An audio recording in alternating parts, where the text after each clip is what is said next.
All right, let's dive into one of the most fascinating and honestly challenging chapters in the entire Hebrew Bible, Zechariah 13. This is a passage that is just packed with incredible imagery. We're talking about cleansing fire, divine judgment, and this mysterious figure with wounds that have sparked debate for literally centuries. So let's get into it and start to unravel what it's all about. So the chapter kicks off right away with this incredible promise. And we're not talking about a literal fountain with water. This is all about a deep spiritual cleansing. This idea of a fountain really sets the tone for everything that follows. It's this theme of purification from the inside out for the people of Israel. So, how does this incredible cleansing actually start?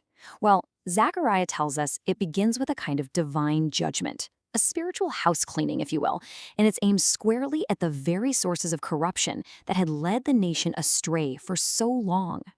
And wow, the scope of this purge it's remarkable. God declares he will cut off the names of the idols. Now, that means not just getting rid of the physical statues, but wiping out their very memory, their appeal. And it goes even deeper than that, targeting the unclean spirit, the very demonic source behind all the false prophecy. This is nothing less than a complete spiritual reset for the whole nation. The change in society is going to be absolute. Loyalty to God's truth becomes so important that it actually overrides the most sacred bonds we have, family. I mean, can you imagine parents being the first to condemn their own child for speaking lies in God's name?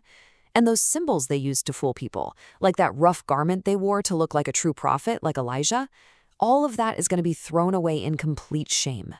And this just shows you how deep that shame runs. When they're confronted, these guys who used to be deceivers will completely deny who they were.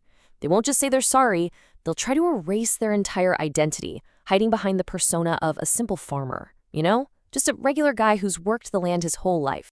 Okay, so this is where the prophecy takes a really dramatic turn. It pivots from this big general purge to a very specific, very personal confrontation. And it all centers on one question that has massive theological implications. And right here, the focus just snaps to something new. One of these exposed figures gets challenged directly about physical marks on their body. This isn't just some casual question, it's an accusation. It forces a moment of reckoning, and it leads to an answer that people have been debating for thousands of years. The answer he gives is so cryptic. I was wounded in the house of my friends. What does that even mean? Is it a confession? Is he trying to deflect? The ambiguity in this one single line is what opens the door for two completely different and profoundly influential ways of understanding it. So, what are we supposed to make of these wounds? This one verse becomes a major fork in the road for Jewish and Christian theology. It leads to two totally distinct understandings of who this wounded person is and what those wounds actually represent. Okay, so it really boils down to context. The traditional Jewish view keeps the focus on that false prophet. In this interpretation, the wounds are self-inflicted marks from some kind of pagan worship, and the answer, from the house of my friends, is seen as a lie, a cover story to hide his idolatrous past. But the Christian view sees a dramatic shift in who's speaking. The wounds are interpreted as a prophecy of the nail prints in the hands of the Messiah, Jesus, who was wounded by his own people, his friends, the very ones who rejected and crucified him. And that Christian interpretation, it gets a whole lot of weight when you look at the very next verse. The prophecy doesn't just stop with the mysterious wounds. It flows right into this powerful image of a divine leader and the tragic fate of his followers. I mean, this is just an astonishing statement. God himself is commanding a sword to strike my shepherd, a figure he calls my fellow. That word implies equality, closeness. This is a direct prophecy about the violent death of God's chosen leader, and it says that death will cause his followers to scatter in total chaos. And here's where it all connects. In the New Testament, on the night he was betrayed, Jesus quotes this exact verse from Zechariah. He tells his disciples that he is the shepherd who's about to be struck, and that they, the sheep, are all going to be scattered. For Christians, this moment is really the key that unlocks the meaning of this entire passage. All right, so the prophecy now kind of zooms out, and it concludes with a vision that's both devastating and at the same time hopeful. It talks about a widespread judgment, a trial by fire for the entire nation, but also about a purified group that will actually survive it. Now, this is a really stark and difficult prophecy, no question about it. It foretells a catastrophic loss of life, a divine judgment where a huge portion of the population will perish.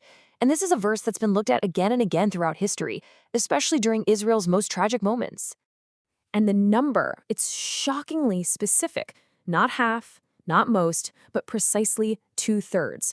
This is the portion of the people, Zechariah says, that will be cut off and die in this overwhelming judgment. So, throughout history, some have tried to understand this incredibly difficult prophecy by looking at tragic events in Jewish history. Commentators have pointed to things like the destruction of Jerusalem in 70 AD, where the Roman siege led to just catastrophic loss of life. And in more modern times, the horrific scale of the Holocaust, where about 2/3 of European Jewry were murdered, has led some to see a chilling parallel to Zechariah's words. Of course, it is absolutely crucial to approach any of these interpretations with immense sensitivity. And when you look at the data from the Holocaust, it's just staggering. From a pre-war population of over 10 million in these regions, nearly 7 million people were murdered. The sheer scale of this tragedy and the proportion of the Jewish population that was lost has led many to reflect on the words of Zechariah's prophecy. But, and this is so important, the prophecy does not end in despair. The 1/3 that's left isn't just spared, they are brought through the fire. This isn't just about survival, it's about purification. The suffering is framed as a refining process, kind of like how you heat up silver or gold to burn away all the junk, leaving behind something pure and precious. And this is where it all leads. After the cleansing of false prophets, after the striking of the shepherd, after that refining fire of judgment, what's left is a restored relationship. It all culminates in this perfect renewal of the covenant. God claims them as his people, and they, in turn, claim him as their God. Zechariah really leaves us with a powerful question to think about. What does it mean for redemption to be found not by avoiding the fire, but by passing right through it?